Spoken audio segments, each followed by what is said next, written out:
नमस्कार, जय हिंद, वंदे मातरम। आप सभी का स्वागत है slash tail academy daily current affair analysis lecture में, जहाँ पे जो भी बच्चे यूपीएससी सिविल सर्विस एग्जामिनेशन की प्रिपरेशन करें उनके लिए हम डेली बेस पे तो हिंदू का हिंदी में एनालिसिस देखते हैं, जहाँ पे हम उसी टॉपिक की जो स्टैटिक इंफॉर्मेशन होती है जो एग्जाम में हमारे लिए इंपॉर्टेंस रखती है, उसी का मैं आपके साथ डिस्कशन करता हूँ। जो नए बच्चे हैं उनके लिए इन्फॉर्मेशन दे रहा हूँ। यदि आप द हिंदू पीडीएफ फ्री में डाउनलोड करना चाहते हैं तो आप हमारी एकेडमी के टेलीग्राम चैनल ज्वाइन कर सकते हैं, जिसकी लिंक वीडियो के डिस्क्रिप्शन में दी गई है। वहां से आप लिंक फॉलो करके द हिंदू पीडीएफ फ्री में डाउनलोड कर सकते हैं और देख सकते हैं। और जो भी कोई एडिटोरियल पॉलिटिकल न्यूज होते हैं वो हम नहीं देखते, पॉलिटिकल एडिटोरियल हम नहीं देखते। और एडिटोरियल में ऐसे काफी इंफॉर्मेशन जो थियोरेटिकल पॉइंट में है, ठीक है, तो वो मैं आपको बता देता हूँ, आप उसको अलग से पढ़ सकते हैं। और जो की पॉइंट होते हैं वो मैं हाईलाइट कर देता हूँ, जैसे आप स्क्रीन पे अभी देख सकते हैं। तो उससे पता चलेगा आपको कि कौन कौन से टॉपिक आपको प्रिपेयर करना है। बात करते हैं आज के द हिंदू में पहले एडिटोरियल की, जो कि बेस है कि हमें जो इन्वेस्टमेंट का फंडामेंटल है, ठीक है, उसको कैसे करेक्ट करना चाहिए, मार्केट में क्या करना चाहिए चेंजेस, जिसकी वजह से प्रोडक्टिविटी इंप्रूव हो, टेक्नोलॉजी की वजह से मार्केट ओपन हो, और इसके वजह से जो वर्कर है उनको और हमारे जो फार्मर है जो एग्रीकल्चर में काम करते हैं उनको बेनिफिट हो। तो यहाँ पे कुछ इन्फॉर्मेशन दी गई है जो समझनी आपके लिए सरल है, उसी के मैं डिस्कशन आपसे कर लेता हूँ। मेनली जो सारा फोकस रहेगा वो रहेगा जो मजदूरी वर्क है उसके ऊपर। तो सबसे पहले यहाँ पे क्या किया है कि भाई हमें जो इन्वेस्टमेंट के जो वेल्थियर इन्वेस्टमेंट है उसको फोकस करने के लिए मार्केट को पहले क्या करना पड़ेगा, फ्री अप करना पड़ेगा। दूसरा हम क्या करेंगे, दूसरा हम करेंगे कि भाई जो प्रोडक्टिविटी है, ठीक है, आप देख सकते हैं यहाँ पे प्रोडक्टिविटी बताई गई है, उसको टेक्नोलॉजी से इम्प्रूवमेंट करेंगे। इससे क्या हो, इकोनॉमी में ह्यूमन वर्क है वो बढ़ेगा और इससे प्रोडक्टिविटी बढ़ेगी, ठीक है। यहाँ पे एक सिंपल एग्जांपल दिए गए है जो फ्री अप मार्केट होगा उसके बारे में, क्या है वो समझिए। यदि मार्केट को ओपन कर दिया जाता है, यानी जो प्रोड्यूसर है, ठीक है, जो हमारा किसान है, जो अन्न का जन्म अन्नदाता है, वो और हम जो है कंज्यूमर यानी आखिरी छोर पे जो खाने वाले हैं, वो दोनों एक साथ एक दूसरे से जुड़ जाए तो दोनों की प्रॉब्लम सोल्व हो जाए। कैसे, उसकी इंफॉर्मेशन मैं आपसे डिटेल में डिस्कशन करता हूँ। तो सबसे पहले समझिए यहाँ पे बात किस चीज पे हो रही है। आलू का एग्जांपल ले लेते हैं। आलू का उगाता कौन है, किसान, ठीक है, फार्मर। फार्मर आलू उगाते हैं, ठीक है। ये हम यहाँ पे समझने के लिए मैं आपको बता रहा हूँ, फार्मर आलू उगाते हैं, फेसबुक जैसा हो गया है लेकिन कोई दिक्कत नहीं है, आप फार्मर समझिएगा।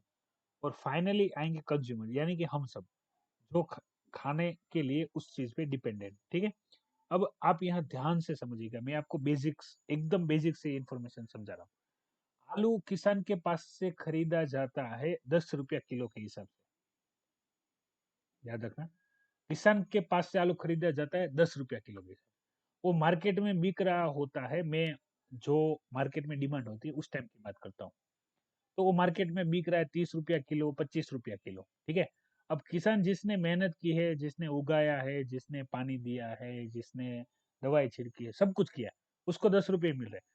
और बीच में जो लोग हैं जो इसको यहाँ से सिर्फ किसान से उठा के मार्केट तक लेके जाते हैं, उनको 15 रुपये मिले। यानी जितना जो इंसान मेहनत कर रहा है उसको नहीं मिल रहा है, उतना खाली बीच में ये लोग यहाँ से उठा के यहाँ पे कंज्यूमर तक पहुंचाने के लिए 15 या 20 रुपया उनको मिल जाता है, ठीक है। यानी जो मेहनत करता है उससे ज्यादा बिचौलिए मिडिल मैन को मिल जाता है, ठीक है। तो यहाँ पे कहा क्या गया है कि देखिए जो फाइनल कंज्यूमर है, ठीक है, वो 30 रुपया देते हैं, क्योंकि हमें तो मान लो आलू एग्जाम्पल ही दे रहा हूँ, ठीक है, आलू हमको 30 रुपया किलो मिल रहा है, ठीक है। और किसान जो है उसको बेच रहा है 10 रुपया किलो, ठीक है। तो यहाँ पे दोनों दुखी है, कौन, एक तो किसान कम दाम मिलने से दुखी है, और फाइनल कंज्यूमर यानी हम सब ज्यादा भाव देने से दुखी है, ठीक है। तो यहाँ पे क्या किया गया है कि आप मार्केट को ओपन कर दो, यानी जिसको जो जरूरत है वो उसी हिसाब से सीधा डायरेक्ट कांटेक्ट करे। तो यदि कंज्यूमर और फार्मर दोनों आपस में मिल जाते, ठीक है, डायरेक्ट यानी जो प्रोड्यूसर है वो दोनों आपस में मिल जाते हैं, तो हो सके ये चीज जो किसान को 10 रुपया किलो बेच रहा था और हम 30 रुपया किलो खरीद रहे थे, हो सकता है हम 15 रुपये में भी हम डील कर ले, ठीक है ना।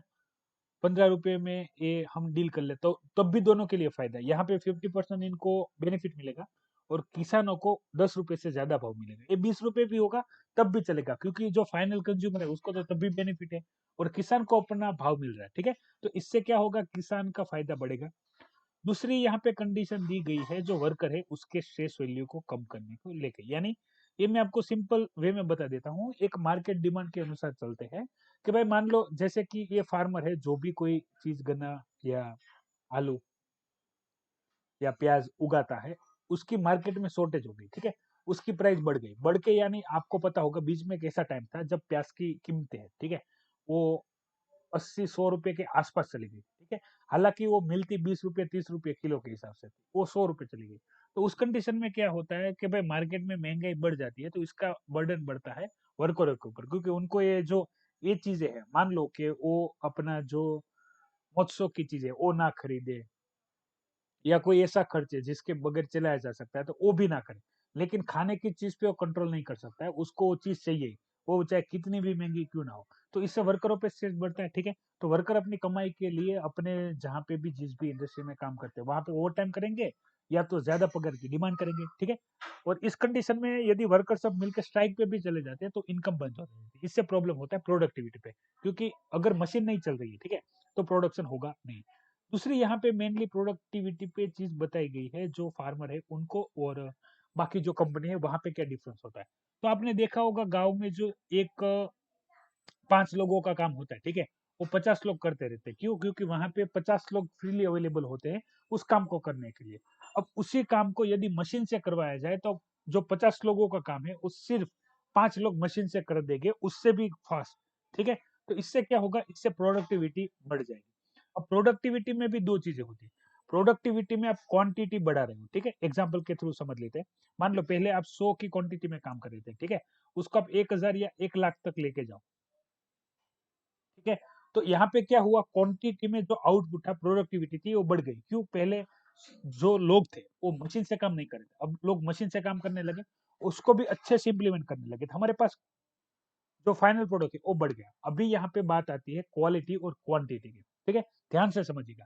प्रोडक्शन तो बढ़ जाएगा इससे कि भाई देखो, आप जो भी इंसान काम करते हैं उसके बजाय, ये अपने मास्क वाला भी हमने बात की थी कि हम जो ये N95 मास्क है या वो जो नॉर्मल मास्क है उसकी हम बात करें, तो वो मास्क 1 मिनट में 5 से 6 बनते हैं। ठीक है, मशीन से बनाओ तो, और मैन्युअली बनाओ तो 5 मिनट में एक बनता है। ठीक है, सॉरी, 1 मिनट में 5 बनते हैं। यदि मशीन से बनाते हो तो 1 मिनट में 5 बनते हैं, और हाथ से बनाने जाओ वही मास्क उसी तरह से, तो एक मास्क 5 मिनट में बनता है। तो इतना डिफरेंस होता है। ठीक है, तो यहाँ पे कहा क्या गया है कि भाई आप क्वांटिटी तो बढ़ा रहे हो, ठीक है, लेकिन उस पे क्वालिटी पे ध्यान दे रहे हो कि नहीं दे रहे हो, इसका भी इंपॉर्टेंस अलग है।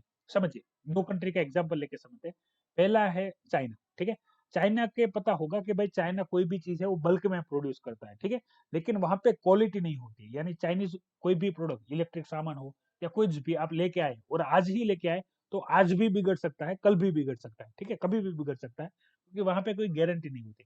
उसी प्रकार में दूसरी कंट्री है जापान, कि भाई उन्होंने प्रोडक्शन पे तो ध्यान दिया, प्रोडक्टिविटी पे तो ध्यान दिया, क्वांटिटी मैन्युफैक्चरिंग पे तो ध्यान दिया, लेकिन क्वालिटी पे भी इतना इम्पैक्ट डाला। ठीक है, तो उससे क्या होता है, जिस क्वालिटी पे लोगों को भरोसा हो जाता है तो वहां पे रिपर्चेसिंग बढ़ जाती है। ठीक है, तो मेनली टेक्नोलॉजी, मशीनरी से कैसे हम प्रोडक्टिविटी बढ़ा सकते हैं टेक्नोलॉजी के इस्तेमाल से, और ये अपने को मार्केट का जो फ्री अप है, ठीक है, वो करने में हमें क्या हो सकते हैं, हेल्पफुल हो सकते हैं। तो इससे जो लेबर वाली जो बात है और एग्रीकल्चर में फार्मर वाली जो बात है, ठीक है, उसको बूस्ट मिल सकता है टेक्नोलॉजी भी, प्रोडक्शन के साथ साथ क्वालिटेटिव प्रोडक्शन। ठीक है, ये सारी बाकी जो इंफॉर्मेशन है वही जो आगे आपको 3 सॉल्यूशन बताए गए कि इकोनॉमिक जो सॉल्यूशन चाहिए हमें, तो उसको मार्केट फ्री अप करना होगा। दूसरा, इंप्रूव प्रोडक्टिविटी करनी पड़ेगी, कैसे, टेक्नोलॉजी बेस्ड, मशीन बेस्ड, कि भाई जो चीज अभी हम इंसान से बाय हैंड कर रहे हैं, ठीक है, हाथों से कर रहे हैं, और सब मिलके करें, उसके बजाय यदि हो सके तो किसी भी टेक्नोलॉजी का इस्तेमाल करके, मशीनरी का इस्तेमाल करके हम प्रोडक्शन करें, लार्ज प्रोडक्शन में ले जाए। तो इससे क्या होगा, प्रोडक्ट भी ज्यादा बनेगी, उसको हम क्वालिटी बनाएंगे तो प्राइस भी थोड़ा रिड्यूस हो सकता है यदि हम ज्यादा क्वांटिटी में काम करते हैं, क्योंकि उसको बनाने के लिए जो वेजेस हमको पे करना पड़ता है वो भी कम हो जाएगा। क्योंकि मशीन से काम हो रहा है, हमको सिर्फ इंसान का ही सैलरी देनी, मशीन की एक बार हमने परचेज कर ले तो उसके बाद मशीनरी का कोई ज्यादा इम्पैक्ट रहेगा नहीं, ठीक है, कोस्ट में। तो इससे कोस्ट भी बन सकती है। और दूसरा यहाँ पे गीग इकोनॉमी की बात की गई है। गीग इकोनॉमी यानी इस प्रकार की इकोनॉमी जहाँ पे लोग फिजिकली नहीं जाते हैं और अपनी जो सर्विसेज है वो घर से भी दे सकते हैं, या बिना जो प्रीमाइसिस है उसके बिना काम कर सकते हैं, ठीक है। ये मैं आपसे डिटेल में डिस्कशन कर चुका हूँ, जो यहाँ पे एडिशनल इंफॉर्मेशन में दी गई है। फिर ये कॉलम की मैं बात करूं तो ये अमेरिका इलेक्शन के बारे में डिस्कशन की गई है, ठीक है। ऑलरेडी मैंने आपको बताया था वहां पे दो पार्टियां है, डेमोक्रेटिक और रिपब्लिक। तो रिपब्लिक पार्टी का सिंबल रेड है और डेमोक्रेटिक का ब्लू है। जो भी स्टेट रिपब्लिक पार्टी को सपोर्ट करता है उसको रेड स्टेट बोलते हैं, और जो भी पार्टी डेमोक्रेटिक पार्टी को सपोर्ट करती है उसको ब्लू स्टेट कहते हैं। हालांकि थोड़े ही दिनों में हमें पता चल जाएगा अमेरिका का प्रेसिडेंट कौन है। हो सकेगा तो मैं आपके साथ डिटेल में उनकी इंफॉर्मेशन है वो शेयर करूंगा। फिर से टॉपिक आया है चर्चा में, वो है हमारे जीएसटी को लेके स्टेट की डिपेंडेंसी सेंटर पे बढ़ गई है, उस टॉपिक पे, ठीक है। तो ये टॉपिक हम डिटेल में डिस्कशन कर चुके हैं, ठीक है। हम एक्ट ऑफ गॉड पे काफी बार जो फोर्स जुड़े हैं वहां पे बात कर चुके हैं, ठीक है। कोरोना वायरस लॉकडाउन में जो सेंटर की जीएसटी कलेक्शन थी तो वो कम हो गई थी। अभी जब जीएसटी लाया गया था तब स्टेट को भरोसा दिलाया गया था कि भाई आपको जितना भी टैक्स कलेक्शन होता है, यदि उसमें कोई कमी रहती, गैप रहता है, तो वो सेंटर है जो जीएसटी कंपेंसेशन सेस के थ्रू जो इकट्ठा करेगा, वही सारा सेस आपको दे दिया जाएगा ताकि आपकी जीएसटी कलेक्शन में प्रॉब्लम ना हो। अभी हुआ क्या है, स्टेट की डिपेंडेंसी होगी है सेंटर पे। सेंटर के पास जीएसटी कलेक्शन में पैसा कम आ रहा है, एक्ट ऑफ गॉड, यानी लॉकडाउन की वजह से जितने भी बिजनेस ठप रहे तो जो कलेक्शन आ रहा था वो इतना नहीं आ रहा है कि भाई जो स्टेट की नीड है उसको फुलफिल किया जा सके।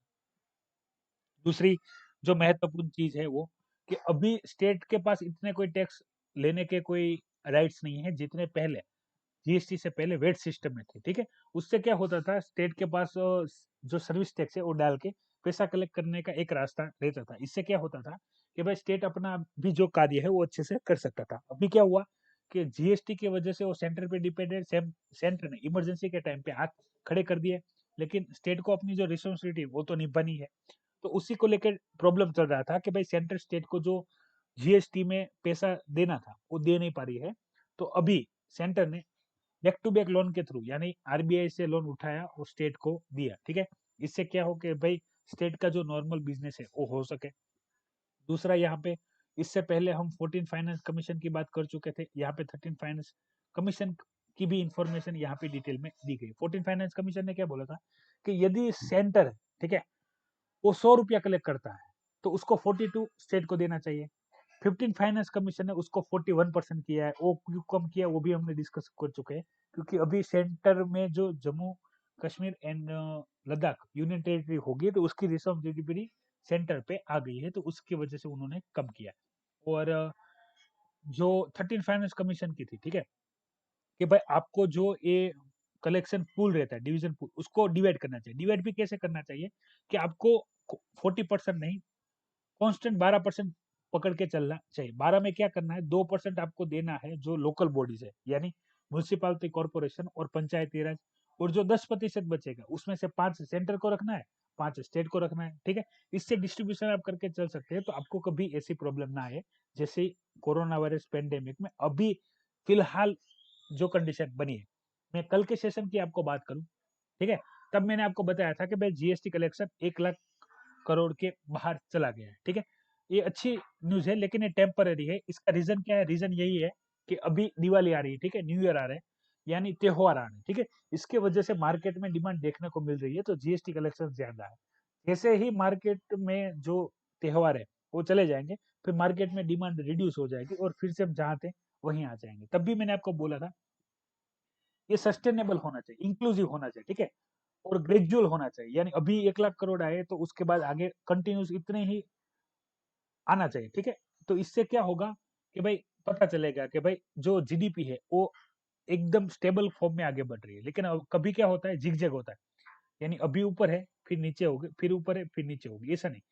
या तो इस प्रकार से कंटिन्यूस अप होना चाहिए ग्रेजुअली, या तो फिर ऐसे भी होना चाहिए, तब भी चलेगा कि भाई एक देखो स्टडी फॉर्म में आगे बढ़ रही है, ठीक है, धीरे धीरे जीडीपी आगे बढ़ रही है। ना तो कम ना तो ज्यादा, ठीक है, उस प्रकार से। फिर यहाँ पे बात आई है हमारे मध्य प्रदेश के जो कमलनाथ जी है उनके स्टार कैंपिंग को लेके, ठीक है। तो ये उनके द्वारा जो एक महिला थी, ठीक है, उनके बारे में बयानबाजी की गई थी, कमेंटबाजी की गई थी, ठीक है। तो उसको लेके इलेक्शन कमीशन ऑफ इंडिया ने जो उनका कमलनाथ का जो स्टार कैंपिंग का जो टैग था, ठीक है, उसको हटा दिया था। तो ये केस गया था सुप्रीम कोर्ट में, तो सुप्रीम कोर्ट ने जजमेंट दिया है कि भाई जो इलेक्शन कमीशन ऑफ इंडिया है वो किसी का भी स्टार कैंपिंग में से हटा नहीं सकते, ठीक है। ये पावर किसके पास है? ये पावर है section 77 the representation of people take 1951, जिसने ये पावर दी है पॉलिटिकल पार्टी को, ठीक है। उसका कौन सा लीडर स्टार कैंपेन होगा, ठीक है, वो डिसाइड करना या उसको रिमूव करने की पावर पॉलिटिकल पार्टी के पास ही है, ठीक है, इलेक्शन कमीशन के पास है नहीं। तो सवाल उठता है इलेक्शन कमीशन ने ऐसा किया क्यों?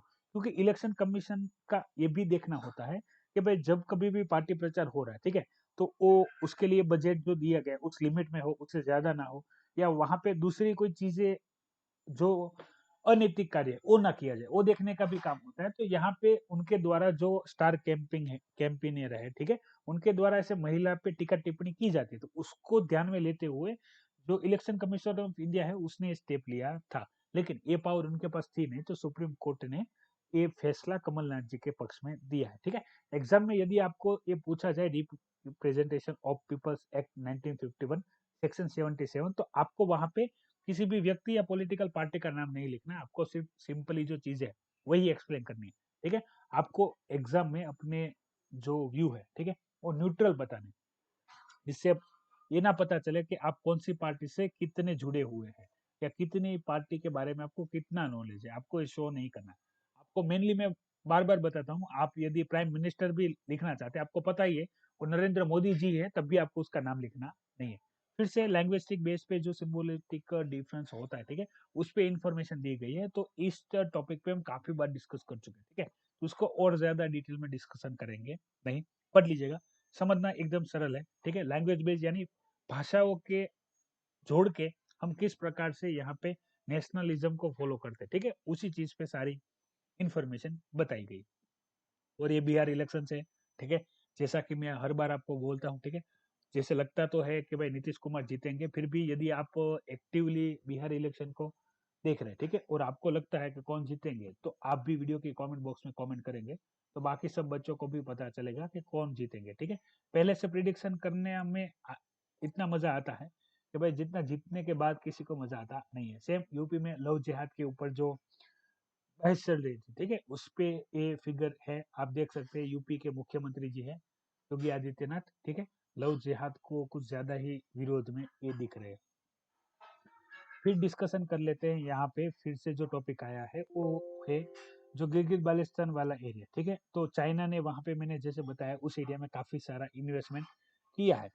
ऑलरेडी मैं आपको चाइना पाकिस्तान इकोनॉमिक कॉरिडोर वाला जो फिगर है वो सब बता चुका हूँ, और कितना चाइना का इन्वेस्टमेंट है वो भी मैं बता चुका हूँ। 370 के वजह से हटने से उनको आइडिया हो गया है कि आगे जाके वो पीओके वाला जो एरिया है हो सकता है वो एरिया इंडिया अपने में ले ले, ठीक है, तो चाइनीज का इन्वेस्टमेंट डूब जाए।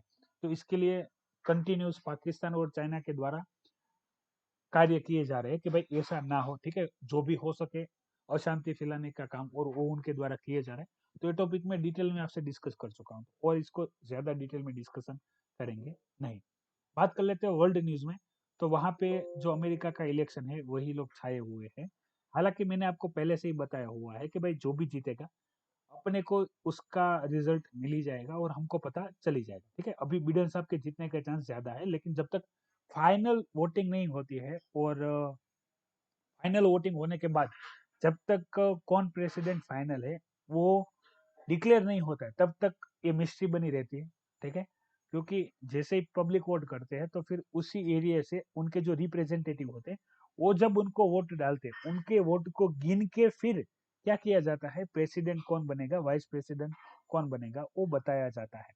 तो आज के लिए इतना ही, काफी सारी जो इंफॉर्मेशन थी, ठीक है, जो जरूरी थी एग्जाम पॉइंट ऑफ व्यू, वो मैंने आपसे डिटेल में डिस्कशन कर लिया। फिर भी कोई डाउट है तो आप वीडियो की कमेंट बॉक्स में कमेंट कर सकते हैं।